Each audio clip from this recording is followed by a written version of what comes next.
Good morning সবাইকে।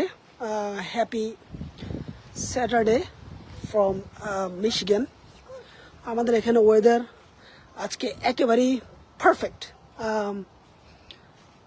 Bridge outside এবং হচ্ছে হলো গাছগুলি হচ্ছে হলো গ্রিন। হ্যাঁ বাড়ি কামান। সো আজকে যে টপিকটা নিয়ে কথা বলবো অ্যাগেইন, বাংলাদেশ আইসিটি এবং গভর্নমেন্ট রিফর্ম এবং রিসেট।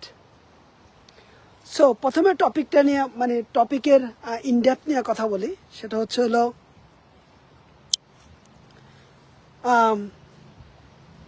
আমরা যারা নাগরিক আছি বাংলাদেশে, তারা গভর্নমেন্টের কাছে গভর্নমেন্ট অফিসে যায় বিভিন্ন কাজ করার জন্য।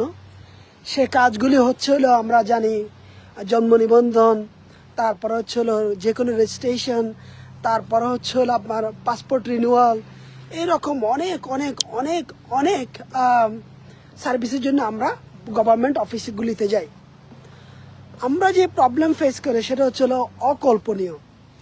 হ্যারাসমেন্ট, তারপর হলো ভালো ডকুমেন্টেশনে হেল্প করে না, তারপর হচ্ছে হলো গিয়ে লাইনে দাঁড়িয়ে থাকা লাগে, তারপর হচ্ছে হলো দালাল ধরতে হয়, দালাল থেকে ধরতে হচ্ছে হলো অফিসের কেরানি থেকে অফিসের অ্যাসিস্ট্যান্ট। মোটামুটি আমরা সবাই এই প্রবলেমগুলি জানি। তারপর আমরা ফাইনালি যখন যাই, তারপর আমরা অনেকগুলি টাকা ঘুষ দিয়ে আমরা আমাদের কাজগুলি করি দেশে। তো তাতে এক হলো মানুষ এক্সস্টেড হয়ে যায়, দ্বিতীয় হচ্ছে হলো মানুষের যে একটা চরিত্র, আমাদের যেটা নীতিগত একটা চিন্তা চেতনা চরিত্র থাকে, সেই চরিত্র আমাদের আর থাকে না। এটা না থাকাই স্বাভাবিক। এটা এইখানে ব্যক্তিগত কিছু বলে লাভ নাই, কেউ হুজুর আর হাফেজে কোরআন হয়ে লাভ নাই। মানুষের চরিত্র হচ্ছে এরকম, যখন আমি হিট খাবো তখন আমি হিট দিব, আমি যখন ঘুষ দিব তখন আমি ঘুষ নিব। তো এখন এই প্রবলেমটাকে কিভাবে সলভ করা যায়, সলিউশনগুলি এতটা রকেট সায়েন্স না। সলিউশনগুলি হলো সিম্পল। প্রথম হচ্ছে হলো বাংলাদেশের গভর্নমেন্ট এমপ্লয়ি হচ্ছে হলো সবচেয়ে খারাপ। বাংলাদেশের গভর্নমেন্টের জন্যই যত সমস্যা হচ্ছে বাংলাদেশে, সব সমস্যার মূল হচ্ছে বাংলাদেশ গভর্নমেন্টের এমপ্লয়িরা, তাদের নিজস্ব প্রসেস এবং প্রসিডিওরগুলি। যত কিছু বলবেন, আপনি যেখানে টান দেবেন, আপনি একসময় গিয়ে দেখবেন যে আপনি ওইখানে গিয়ে পড়ছে। আপনার প্লেন থেকে প্লেনের চাকা চলে গেছে, আপনি বলতে পারেন ভাই এটা আবার কিভাবে গভর্নমেন্ট এমপ্লয়ির দোষ। ইয়াস, এখানে গভর্নমেন্ট এমপ্লয়িদের এখানে ওরাই হলো কেয়ারলেসের কারণে এগুলো হয়েছে। তো আমি যেটা বলতে চাইছি সেটা হচ্ছে আপনি যেখানেই দেখবেন দেশের যে কোনো সমস্যার, আপনি গিয়ে খুঁজতে গিয়ে দেখবেন যে এটা গভর্নমেন্টের দোষ, গভর্নমেন্ট এমপ্লয়িদের দোষ। আচ্ছা, এখন এই মনস্টারদেরকে আসলে থামাবে কে? এরা তো হলো মনস্টার, এরা তো হলো শয়তানের আখড়া, এরা তো হলো সবচেয়ে বড় জালেম এই দেশে, তাই না? এদেরকে কিভাবে আটকাবেন? এদেরকে আটকানোর জন্য এদের যে গুরু তারা হচ্ছে হলো গভর্নমেন্ট, যারা ইন্টারিম বলেন, পলিটিক্যাল পার্টিগুলো যারা ক্ষমতা আসে তারা। আবার এদের আরেকটা জিনিস আছে, সেটা হচ্ছে হলো বাংলাদেশের ল। ঠিক আছে, আপনি দেখবেন যে কোনো কিছু করতে গেলে এরা কিন্তু এই যারা মনস্টার, ওরা কিন্তু আপনাকে লর একটা খোঁচাখুচি আপনাকে দেখাই দিবে। তারপরেও যখন একটা গভর্নমেন্টের হেড খুব শক্ত থাকে, তখন সে যে কিছু করে ফেলতে পারে। তার যখন ইমানি শক্তি থাকে, তার যখন ভালো চিন্তা থাকে, তখন তারা যে কিছুই করতে পারে। আর গভর্নমেন্ট বরাবরই মানুষকে রিপ্রেজেন্ট করবে। গভর্নমেন্ট এমপ্লয়িরা মানুষকে রিপ্রেজেন্ট করে না, ওরা মানুষের কামলা দেয়। ঠিক আছে, এটা হচ্ছে তাদের জব। কিন্তু যারা গভর্নমেন্ট হয়ে আসে, তারা কিন্তু মানুষের কাছে একটা প্রমিস করে আসে, একটা কমিটমেন্ট করে আসে, ইদার সে ইলেক্টেড গভর্নমেন্ট অথবা নন ইলেক্টেড গভর্নমেন্ট। আচ্ছা, এখন যে এই যে প্রবলেমটা আছে, এই যে আমরা জুলাই 36 বলি, আমাদের রাজনীতির দুর্বৃত্তায়ন বলি, আমাদের দুর্নীতি বলি, দুঃশাসন বলি, অপশাসন বলি, এগুলি সমাধানটা কি? সমাধান 100% বলতে কিছু নাই। আমরা বলি হলো মিটিগেট করা, এটাকে ইমপ্রুভ করা, এটাকে পার্সেন্টেজ কমে আনা। এই মুহূর্তে গভর্নমেন্ট অফিসে কোনো কাজ করতে গেলে, গভর্নমেন্টের সাথে কোনো প্রসেস করতে গেলে সময়টা লাগে হচ্ছে আপনার দিন এবং উইক এবং হলো মান্থ চলে যায়। ঠিক আছে, হয়তো পারে গভর্নমেন্টের নিজস্ব প্রসেস নাই, আবার প্রসেস থাকলে সেটাকে মানছে না, দুই ধরনের। আবার যারা আছে এরা তো মনস্টার, এরা তো টাকার জন্য আপনাকে ঘুরাবে। তা আমার যে proposal essential but essentially important, সেটা হচ্ছে হলো গভর্নমেন্ট একটা এআই এজেন্ট রেডি করবে।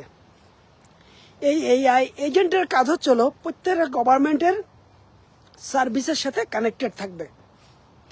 সার্ভিসের সাথে মিনস গভর্নমেন্টের যে সার্ভিসগুলো আমি একটু আগে বললাম, আমি জাস্ট মিনিমাম কয়টা আইডিয়া দিলাম। এরকম গভর্নমেন্টের সার্ভিস থাকে হলো শয়ে সার্ভিস থাকে, এটাই গভর্নমেন্টের মূল জিনিস আর কি।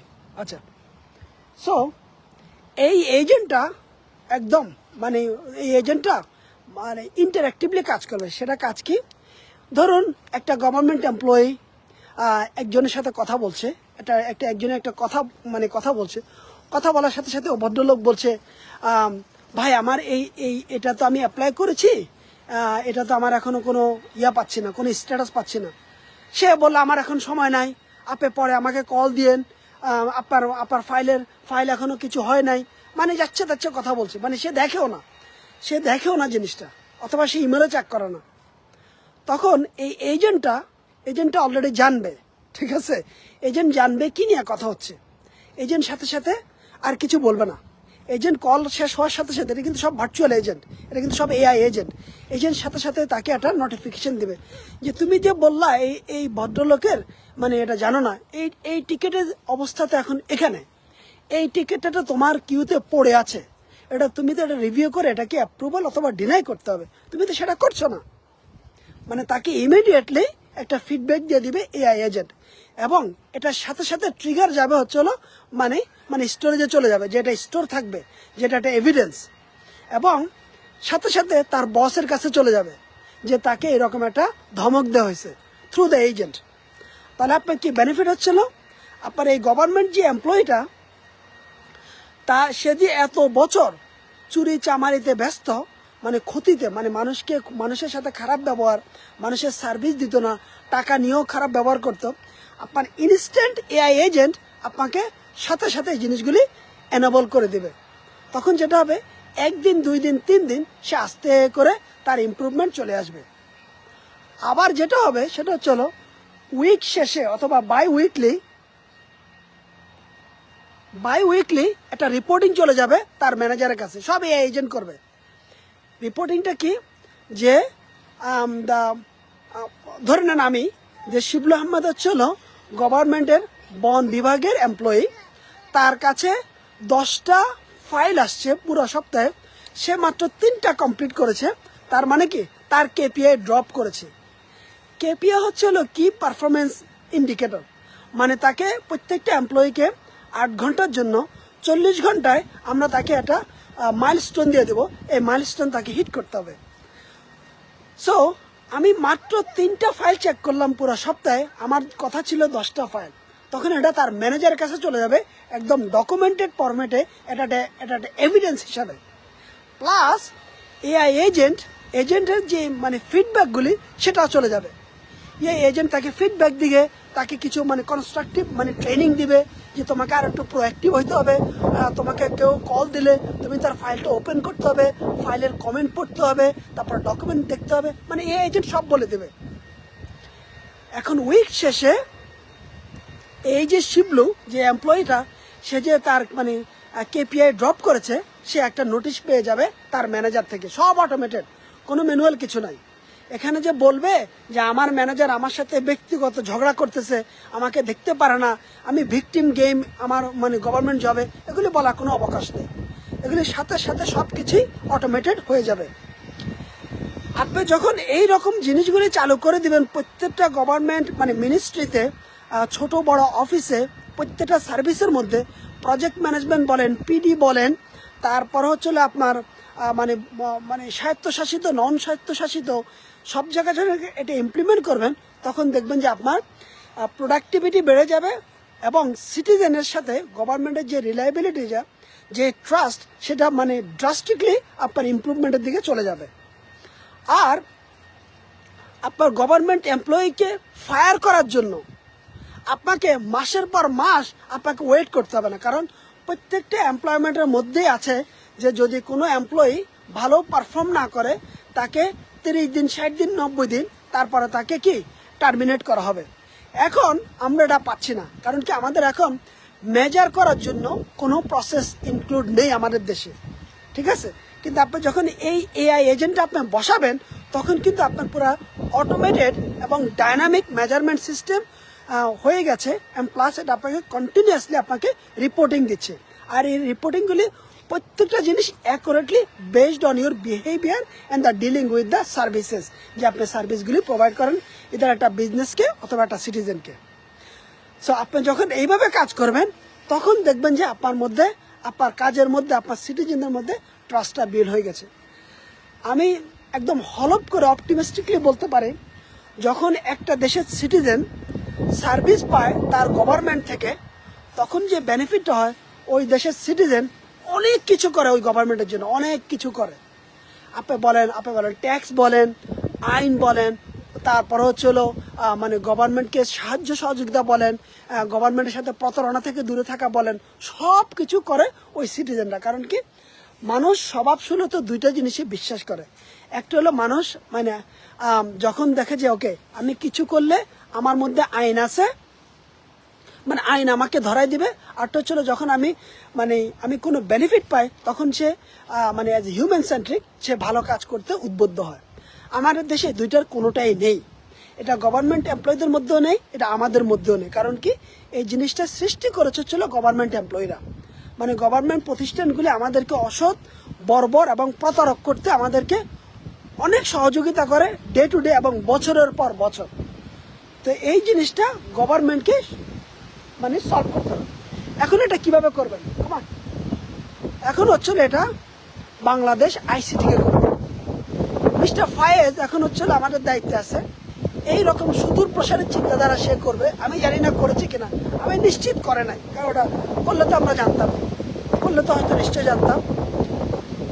আর এটা করার জন্য আপনাকে খুব বড় কিছু করতে হবে না। অ্যাগেন, কোনো কিছু করার আগে ছোট্ট করে আপনি একটা ইনিশিয়েটিভ নেবেন, ছোট্ট করে একটা ইমপ্লিমেন্টেশন করবেন। তারপর হচ্ছিল বড়, যখন সেটা প্রুভেন হবে, যখন সেটা ভালোভাবে কাজ করবে, আপনার ইউজার থেকে ফিডব্যাক নেবেন। মিনস দ্য অফকোর্স গভর্নমেন্ট এমপ্লয়িরা হ্যাপি হবে না, তাদের সব কিছু মানুষ করতে হয় না হ্যাপিনেসের জন্য, কিছু জিনিস করতে হয় কোয়ালিটি অ্যাসুরেন্সের জন্য। সো আপনি যখন সিটিজেনদের থেকে ফিডব্যাক নেবেন তখন দেখবেন যে জিনিসটা কাজ করে, তখন আপনি একটা ম্যাস ইমপ্লিমেন্টেশনে চলে যাবেন সারা দেশে। প্রত্যেকটা অ্যাপ্লিকেশনের মধ্যে আপনার এই এজেন্টটা থাকবে, এজেন্ট সার্ভিস থাকবে। তারপর হচ্ছিল প্রত্যেকটা মিনিস্ট্রিতে থাকবে, ইন্টার মিনিস্ট্রি, তারপর জেলা, উপজেলা, থানা, সব জায়গায় এই সার্ভিসটা চলে যাবে। আপনার যখন এই সার্ভিসটা চলে যাবে তখন আপনার রিইউজেবিলিটিটা বেড়ে যাবে।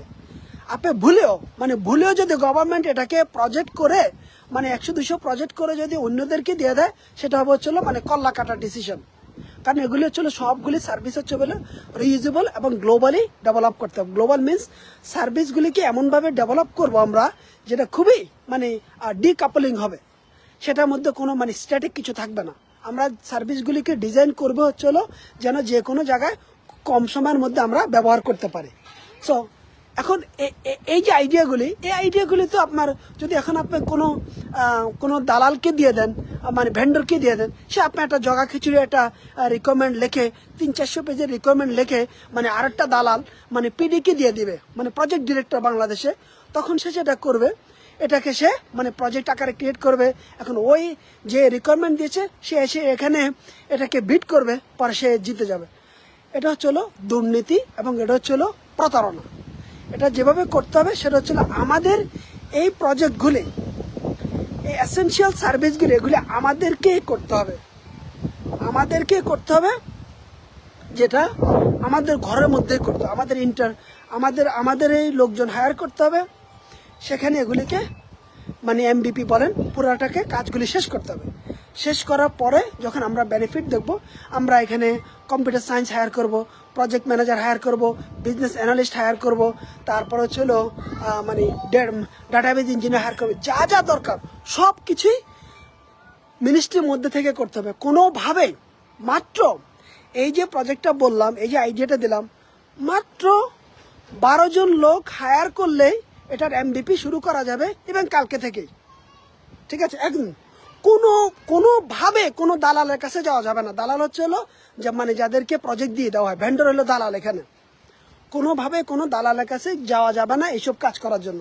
এগুলো সব কিছু নিজের ঘরে বসে আমাদের আইসিটির লোকজনকে দিয়েই, ওদেরকে দায়িত্ব দিয়েই এই কাজগুলি করতে হবে। এগুলি যদি ব্যতিরেকে এগুলি মানে এমন কিছু করার চেষ্টা করা হয়, তাহলে দেশকে মানে রসাতলে নিয়ে যাওয়া সমান হবে। অতএব এই রকম এগুলি কোনো ইনোভেটিভ কোনো আইডিয়া না, এগুলি কোনো রকেট সায়েন্স না। শুধু শুধু বলেন না যে ভাই এটা তো মানে সেই রকম আইডিয়া, এটা তো মানে হ্যান করেঙ্গে ত্যান করেঙ্গে, এগুলি কোনো আইডিয়া না। এগুলি হলো essential solutions for the government to build the trust and the reliability between the citizen and the government. Simple. এগুলি প্রত্যেকটা দেশেই গভর্নমেন্ট এই কাজগুলি করে থাকে, নিজেদের সার্ভিস প্রদান করে সিটিজেনদেরকে। আমি এটাই বলবো মিস্টার ফায়াজকে, এগুলিতে চিন্তা দেন। এগুলি এরকম এসেনশিয়াল জিনিসগুলি দরকার, যেখানে গভর্নমেন্টের রিলায়েবিলিটি বেড়ে যাবে এবং আমাদের আইসিটির লোকজনকে মোবাইলাইজ করে তাদেরকে দায়িত্ব একটা ডিপার্টমেন্টকে দায়িত্বগুলি দিয়ে দেবেন, তাকে এমবিপি করার দায়িত্ব দিবেন, তাকে 10 লাখ টাকা দিয়ে দেন। 10 লাখ টাকা মানে 10 লাখ টাকা তো মানে বরাদ্দ করা অন দ্য গো, তাই না? দিয়ে একটা ছোট্ট করে 15 দিনে একটা এমবিপি করে ফেলেন, তারপর এটা জাতিকে জানান, সবাই কি বলে ডাটা মানে ইউজার এক্সপিরিয়েন্স কালেক্ট করেন, পরে এটা মানে ভালো একটা ফান্ড মানে বরাদ্দ করেন, তারপর আমরা ইমপ্লিমেন্টেশনে চলে যাই। এই ইমপ্লিমেন্টেশন করতে আমাদের ম্যাক্সিমাম 6 মাসের মধ্যে হয়ে যাবে। 12-13 জন লোক কাজ করবে, বাকিরা হেল্প করবে। আমরা এটাকে ইটারেটিভ অ্যাপ্রোচে করতে পারি, অ্যান্ড আমরা 6 মাস পরে দেখবো যে আমাদের সার্ভিসের একটা পর্যায়ে দাঁড়িয়ে গিয়েছে, আমরা এখন ব্যবহার করতে পারবো। সেটা হচ্ছে আমার essential solution for the Bangladesh government এমপ্লয়ীদের পারফরমেন্স ইভ্যালুয়েট এবং পারফরমেন্স ডাইনামিকলি ইমপ্রুভ করার জন্য অন দ্য গোতে আমার আইডিয়া সলিউশন এবং হচ্ছে হলো সুদূর প্রসারী চিন্তা, যেখানে সিটিজেনদের বেস্ট ইন্টারেস্ট মানে রক্ষা করা হবে। অ্যাট দ্য সেম টাইম গভর্নমেন্টের যেই মনস্টার এমপ্লয়িরা আছে মানে তারাও জানবে যে তাদের 8 আওয়ার্সকে মোটামুটি মানে আন্ডার দ্য মানে মেজারমেন্টে নিয়ে আসা হচ্ছে অথবা কেপিআইতে আনা হচ্ছে। এটাই করা দরকার। সবাইকে অনেক ধন্যবাদ। Thank you.